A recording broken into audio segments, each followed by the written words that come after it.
Oke, selamat pagi Bapak Ibu semua, apa kabar? Pertama-tama saya minta maaf dulu karena tidak pakai video. Kenapa tidak pakai video? Karena saya baru pindahan rumah dan rumahnya agak, sorry sebentar, rumahnya agak berantakan. Rumahnya agak berantakan, saya belum apa namanya, saya belum setting-setting, terutama untuk studio recording. Nah, kalau Bapak Ibu lihat, ya masih seperti ini gitu, masih berantakan. Oke. Jadi kita langsung aja kita mau bahas sesuai janji saya trading bareng Bandar part 2. Jadi sekitar minggu lalu setelah video itu dirilis, itu ada dua orang yang datang ke saya kalau mereka juga lagi trading bareng Bandar. Mereka juga lagi trading bareng Bandar dan simulasinya persis seperti apa yang Pak Frans bilang gitu kan. Simulasinya persis seperti apa yang Pak Frans bilang. Nah, tapi dia sendiri sekarang posisinya itu lagi nyangkut berat gitu. Jadi dia ceritain semua kronologinya, dia ceritain awal ketemu gimana, dia ceritain gimana tradingnya gitu. Nah, di sini saya mau edukasi, bukan untuk ngerecokin si bandar punya bisnis, bukan, tapi saya di sini mau edukasi untuk teman-teman retail. Kalau ketemu bandar kere seperti ini, oknum bandar kere seperti ini, ya lebih baik nggak usah ikutan gitu, mendingan trading sendiri aja gitu kan. Nah, sebelumnya saya bahas, kalau Bapak Ibu yang belum tonton bisa tonton trading bareng bandar part 1 gitu kan. Trading bareng bandar part 1. Tonton semua di sini, skemanya seperti apa di situ gitu kan. Nah, orang ini cerita gitu. Jadi saya cerita aja. Jadi orang ini cerita, saya bingung, Pak. Jadi kerjaan mereka setiap hari itu trading, jual beli. Sama yang paling sering itu adalah disuruh pasang bid atas. Jadi misalkan ini contoh, ini hanya ilustrasi ya bid overnya ya. Contoh misalkan ada bid seperti ini, bidnya bandar itu di 80, 81, 82, 83, sementara 84, 85, 86 punya teman-teman retail yang ikutan trading bareng gitu kan. Gitu kan. Nah, kalau seperti ini, ya teman-teman mikir aja yang bandar siapa? Kok teman-teman yang suruh pasang bid atas gitu kan? Ini teman-teman dibodohi gitu. Yang bandar siapa, yang suruh kerja siapa gitu. Gitu kan. Nah, dan langkah selanjutnya biasanya Pak Frans kita disuruh spam order gitu kan. Kita disuruh spam order, hakain. Beli beli ngeblas order, ngeblas. Siapa yang ngeblas orderin? Kita Pak, teman-teman retail gitu. Itu antrian siapa? Nggak tahu Pak, bilangnya antrian market. Ya Anda dodol lagi gitu kan. Kenapa Anda percaya? Kenapa Anda mau? Sekali lagi, bandarnya itu dia. Bandarnya itu si bandar itu, bukan Anda. Kenapa Anda yang repot pasang bid? Anda yang repot hak ngeblas order? Kenapa Anda gitu? Itu.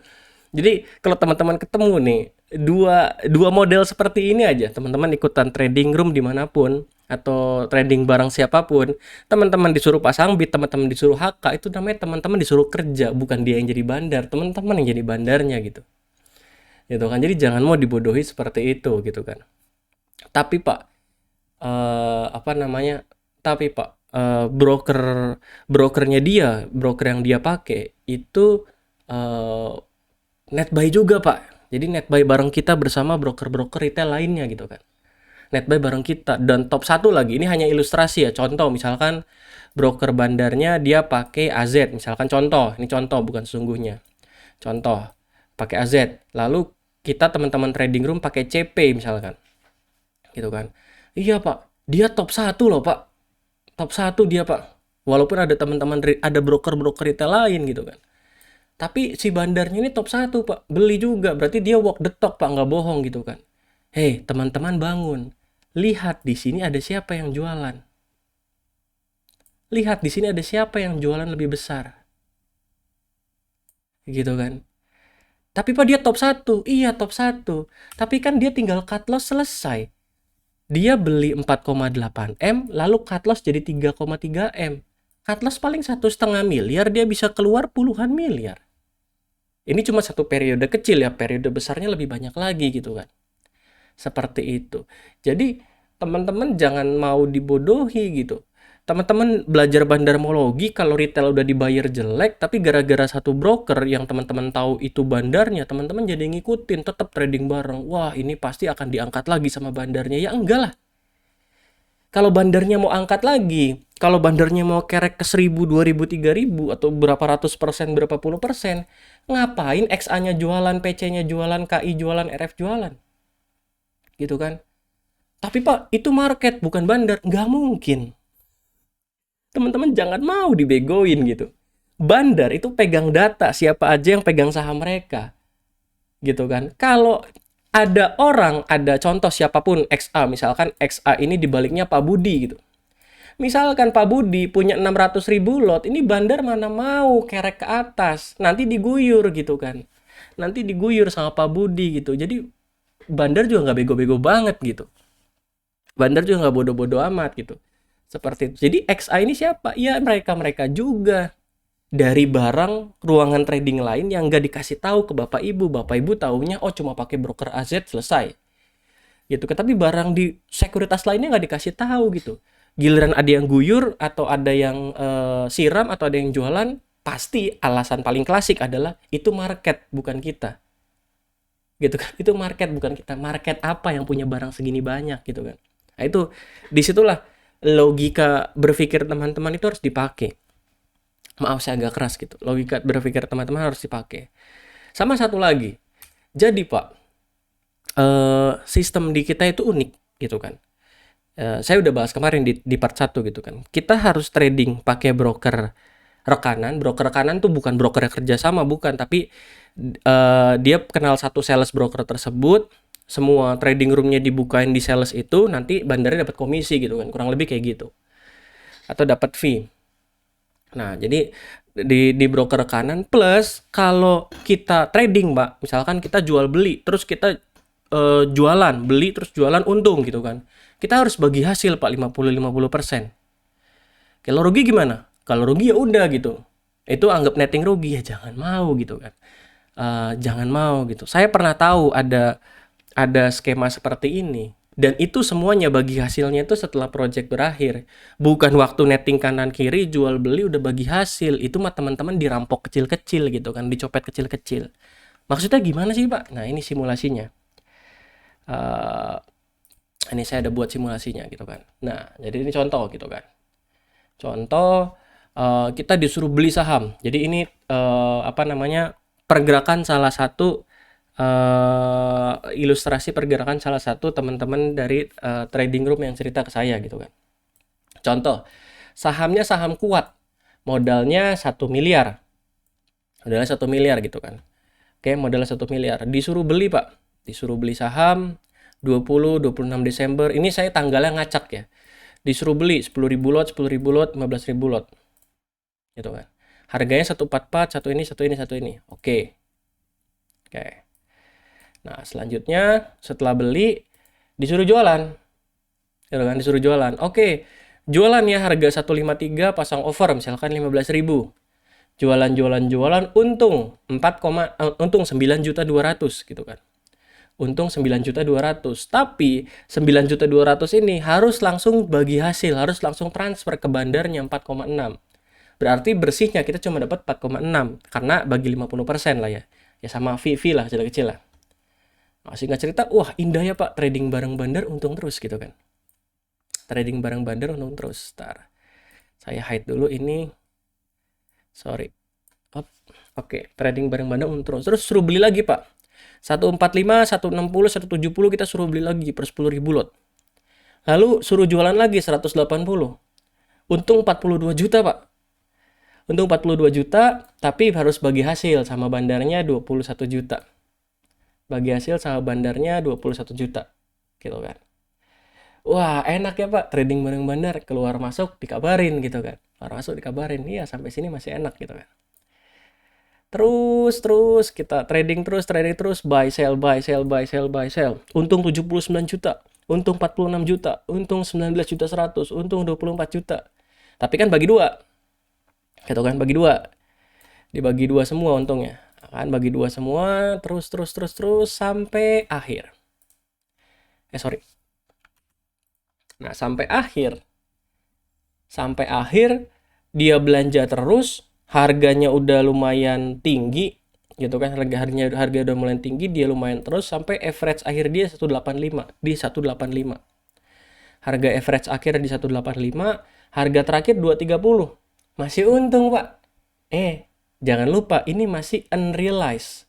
Unrealized itu artinya belum untung kalau belum dijual gitu kan. Terus harga sahamnya turun 210. Turun lagi 190. Nah, biasanya di sini teman-teman retail udah mulai panik, udah mulai berpikir gitu kan. Tapi teman-teman retail tanya ke bandarnya, Pak Bandar gimana nih? Cut loss atau jangan? Jangan, ini masih bagus, nanti naik lagi gitu kan. Nah, berbekal uang receh yang dikasih teman-teman, yang dikasih bandar ke teman-teman, berbekal uang receh yang dikasih bandar ke teman-teman, plus bagi dua lagi kan, dicopetin gitu kan. Sama bandarnya dicopetin secara halus dengan cara dibagi dua gitu kan. Itu teman-teman setuju. Oke Pak, nggak dijual lagi. Jangan dijual dulu. Jadi di hold nih, barang sisa 53.000 lot di hold.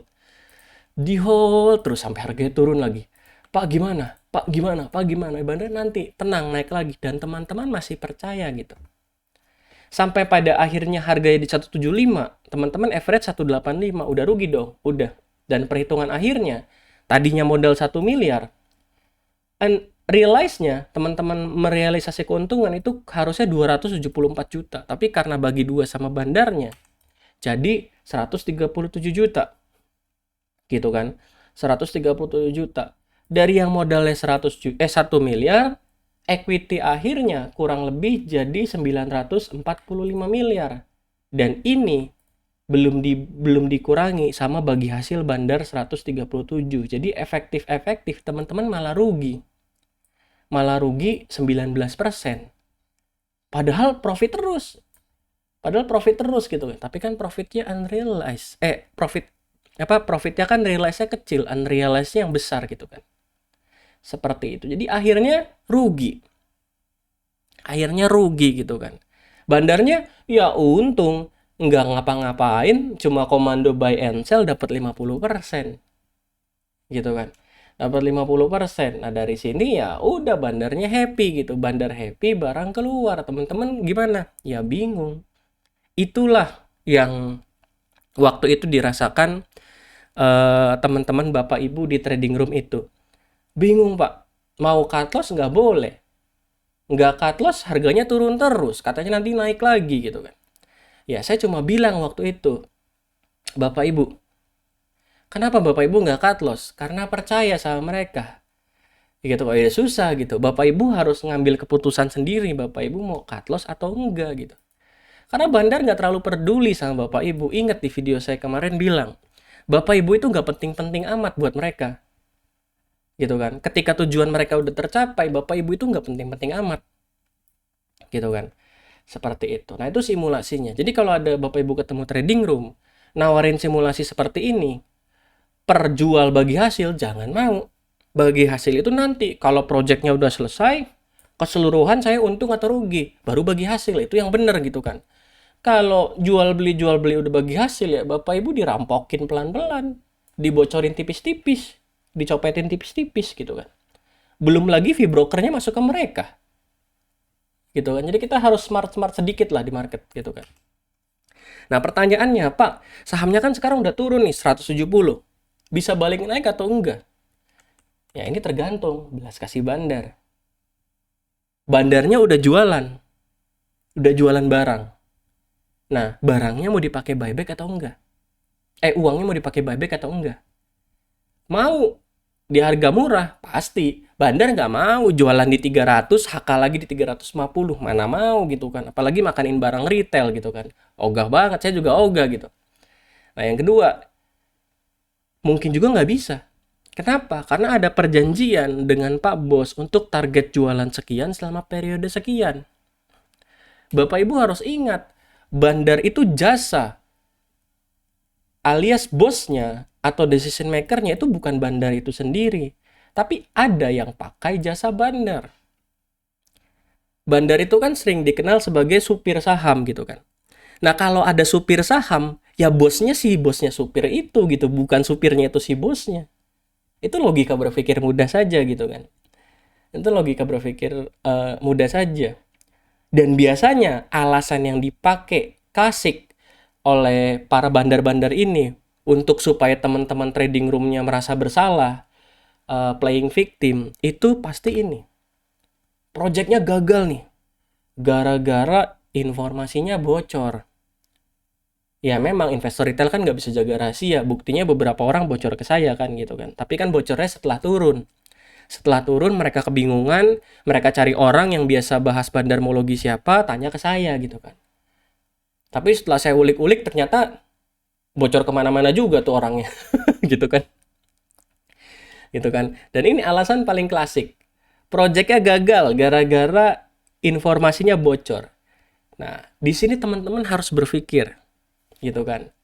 Informasi bocor dari mana? XA-nya udah jualan, PC-nya udah jualan, dan udah jualan banyak gitu kan. Bahkan kalau kita tarik periode panjangnya lagi, di broker summary sesungguhnya saham itu, ini bukan broker summary yang asli ya, ini cuma cuma simulasi gitu kan. Cuma ilustrasi. Di broker summary-nya itu udah jualan jutaan lot gitu. 1 sekian juta lot gitu. Bocor dari mananya itu bukan bocor, tapi barang bandar aslinya udah keluar. Barang bandar aslinya udah keluar gitu kan. Jadi teman-teman jangan mau dibodohi gitu. Informasinya bocor, nanti teman-teman merasa bersalah. Oh iya, gara-gara saya cerita ke Pak Frans, gara-gara saya cerita ke teman grup saya, akhirnya gagal proyeknya. Bukan.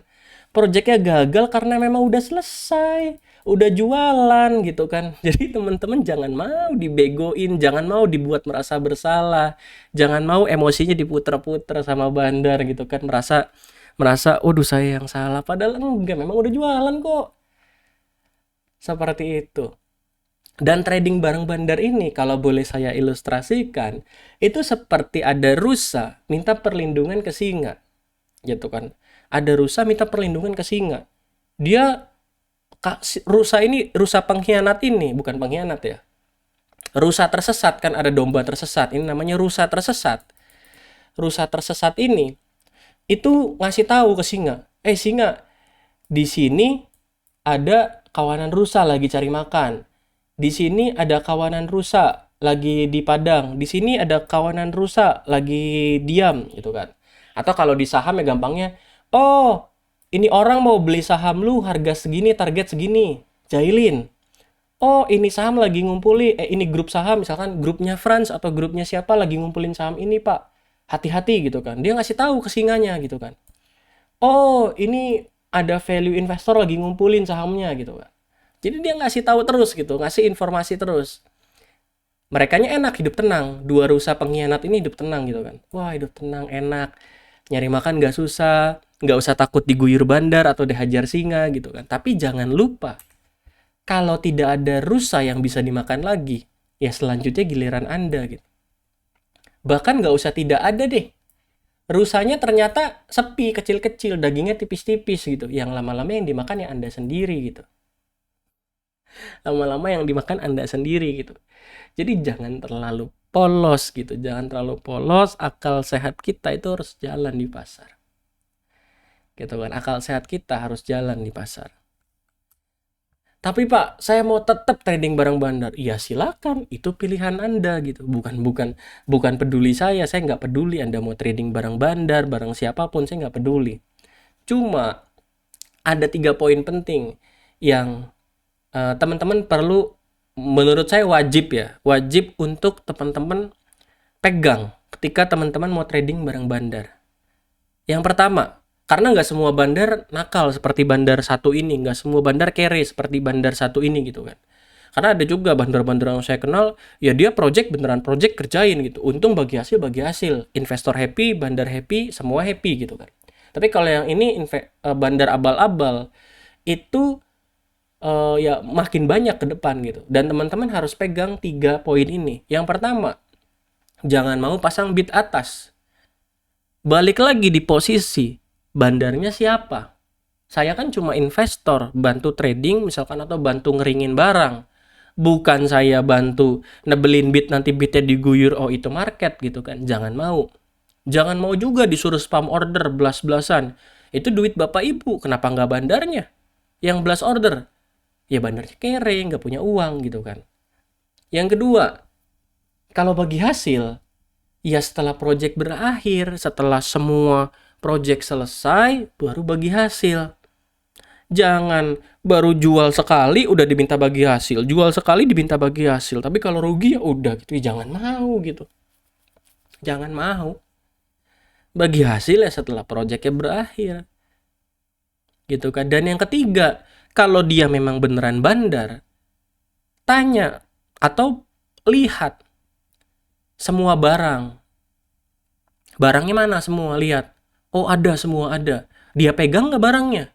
Jangan-jangan di ruangan trading yang lain barang besarnya gitu kan. Atau lihat DPS-nya, siapa yang punya lot gede? Siapa yang punya lot besar-besar? Ini tanya siapa? Tanya siapa? Kalau dia jawabnya, oh ini saya nggak tahu ya jangan. Masa bandar nggak tahu ini siapa? Gitu kan? Jangan teman-teman, jangan mau dibegoin gitu. Karena bandar kalau mau mulai satu project, mau kerek sebuah saham, itu biasanya dia punya data supply-nya. Mereka kuasai supply-nya dulu. Jadi nggak ada tuh tiba-tiba ada yang guyur, misalkan XA atau siapa gitu kan guyur. Siapa nih?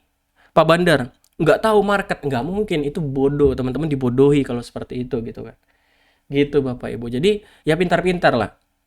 Kalau dari saya lebih baik Bapak Ibu trading sendiri. Your trading, your rules gitu kan. Your trading, your rules. My trading, my rules. Mau masuknya HK, keluarnya HQ, bebas gitu. Contoh kemarin GTRA gitu. GTRA saya udah kumpulin lama. Kenapa? Karena bandarmologinya bagus. Bandarmologinya bagus, bandarmologi IPO-nya bagus. Saya ngumpulin sama teman-teman grup MG sama grup alumni gitu. Dari lama ngumpulin, dari harga 250 sampai 270 saya kumpulin. Gitu kan. Kemarin ada feeling gak enak karena bidnya udah mulai nge-spam terus, overnya juga udah tebelnya bukan main. Oh saya takut gitu kan, akhirnya saya jualan kiri dan saya nggak nyangka juga tiba-tiba langsung ARB gitu kan, saya yang disalahin gitu, lucu aja gitu seperti itu. Nah, dan saya bebas mau jualan, nggak usah bilang bandar dulu, saya keluar dulu ya, nanti bandar nggak ada. Trading sendiri ya hak-haki sendiri gitu, bebas, nggak ada aturan gitu, seperti itu gitu ya Bapak Ibu ya. Jadi gitu Bapak Ibu, trading barang bandar part 2. Buat teman-teman yang udah trading barang bandar dan terlanjur nyangkut, ya teman-teman harus ambil keputusan. Ambil keputusannya apa? Ya teman-teman cut loss. Nanti dimarahin Pak sama bandarnya. Ya udah bodo amat gitu. Teman-teman rugi pun bandarnya nggak ganti kok. Paling alasannya biasa nanti kita ganti di next project. Di next project sama, dikasih untung-untung kecil tapi ujung-ujungnya dirugiin lagi gitu kan. Jadi jangan mau dibodohi gitu. Jangan mau dibodohi. Cut loss aja terus udah selesai gitu. Teman-teman nggak akan ditangkap polisi, diteror, di apa, enggak kok. Nggak akan teman-teman di macam-macamin gitu kan, seperti itu. Jadi gitu ya Bapak Ibu ya. Ya harapan saya apa ya, ya teman-teman investor retail lebih pinter lagi lah dalam menyeleksi ikut siapa, trading bareng apa, atau kalau ditawari sesuatu itu sebelum diambil itu dipikir dulu gitu. Jangan karena dia pernah ngarahin saham sekali, wah ini bandar nih, mantap ini gitu kan. Jangan seperti itu gitu, tapi ya apa ya, ya pikirlah gitu. Kalau udah seperti ini ya kayak mana gitu, udah nggak bisa lagi gitu kan, udah bingung juga mau cut loss udah dalam. Tapi ya kalau saya sih ya udah cut loss aja, selesai gitu kan. Udah selesai dan udah, ini jadi pelajaran hidup, pelajaran trading, pelajaran perjalanan trading yang bisa teman-teman wariskan ke teman-teman sekitar atau ke keluarga sendiri atau ke anak sendiri nanti gitu. Seperti itu. Di market kita semua musuh. Di luar kita bisa teman-temanan, tapi di market, udah masuk market ya semua saling cari untung gitu. Termasuk saya gitu. Termasuk saya di grup alumni juga sama di grup MG juga, kalau mau jualan saya jualan dulu baru bilang kok. Ya iyalah, safety first. Save yourself first gitu kan. Selamatin diri sendiri duluan. Ya karena ini market, ini pasar cari duit, bukan tempat bagi-bagi duit gitu kan. Seperti itu. Jadi gitu ya teman-teman ya.